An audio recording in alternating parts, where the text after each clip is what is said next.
greatness is only attained by the constant thinking of great thoughts. No man can become great in outward personality until he is great internally. And no man can be great internally until he thinks. No amount of education, reading, or study can make you great without thought, but thought can make you great with every little study. There are altogether too many people who are trying to make something of themselves by reading books without thinking.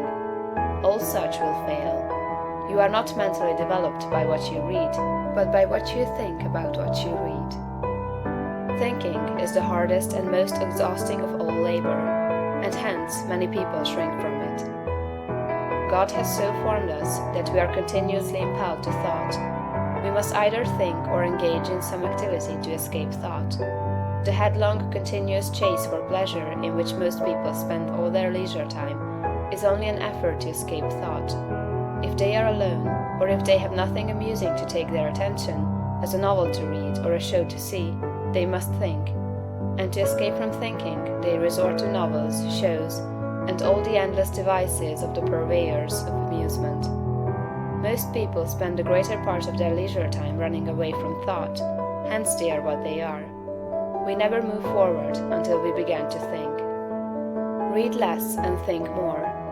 Read about great things and think about great questions and issues. We have at the present time few really great figures in the political life of our country. Our politicians are a petty lot. There is no Lincoln, no Webster, no Clay, no Calhoun, no Jackson. Why?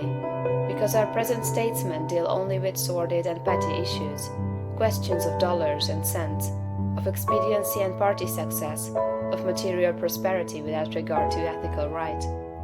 Thinking along these lines does not call forth great souls. The statesmen of Lincoln's time and previous times dealt with questions of eternal truth, of human rights and justice.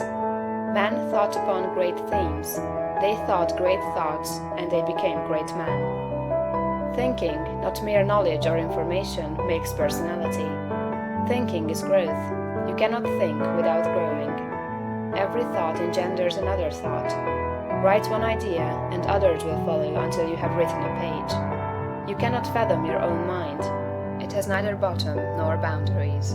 Your first thoughts may be crude, but as you go on thinking, you will use more and more of yourself.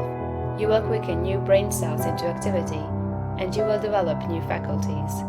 Heredity, environment, circumstances, all things must give way before you if you practice sustained and continuous thought. But on the other hand, if you neglect to think for yourself and only use other people's thought, you will never know what you are capable of, and you will end by being incapable of anything. There can be no real greatness without original thought.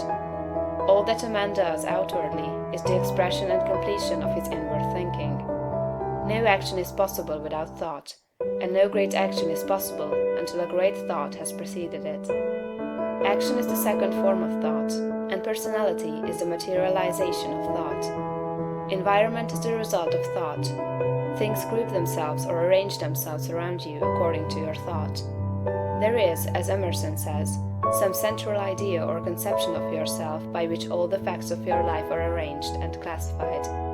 Change this central idea, and you change the arrangement or classification of all the facts and circumstances of your life. You are what you are because you think as you do. You are where you are because you think as you do. You see then the immense importance of thinking about the great essentials set forth in the preceding chapters. You must not accept them in any superficial way. You must think about them until they are a part of your central idea. Go back to the matter of the point of view, and consider, in all its bearings, the tremendous thought that you live in a perfect world among perfect people, and that nothing can possibly be wrong with you but your own personal attitude. Think about all this until you fully realize all that it means to you. Consider that this is God's world, and that it is the best of all possible worlds, that He has brought it thus far toward completion by the processes of organic, social, and industrial evolution, and that it is going on to greater completeness and harmony. Consider that there is one great, perfect, intelligent principle of life and power, causing all the changing phenomena of the cosmos. Think about all this until you see that it is true, and until you comprehend how you should live and act as a citizen of such a perfect whole. Next, think of the wonderful truth that this great intelligence is in you. It is your own intelligence. It is an inner light impelling you toward the right thing and the best thing, the greatest act and the highest happiness. It is a principle of power in you, giving you all the ability and genius there is. It will infallibly guide you to the best if you will submit to it and walk in the light. Consider what is meant by your consecration of yourself when you say, "I will obey my soul." This is a sentence of tremendous meaning. It must revolutionize the attitude and behavior of the average person. Then think of your identification with this great Supreme, that all its knowledge is yours, and all its wisdom is yours for the asking. You are a god if you think like a god.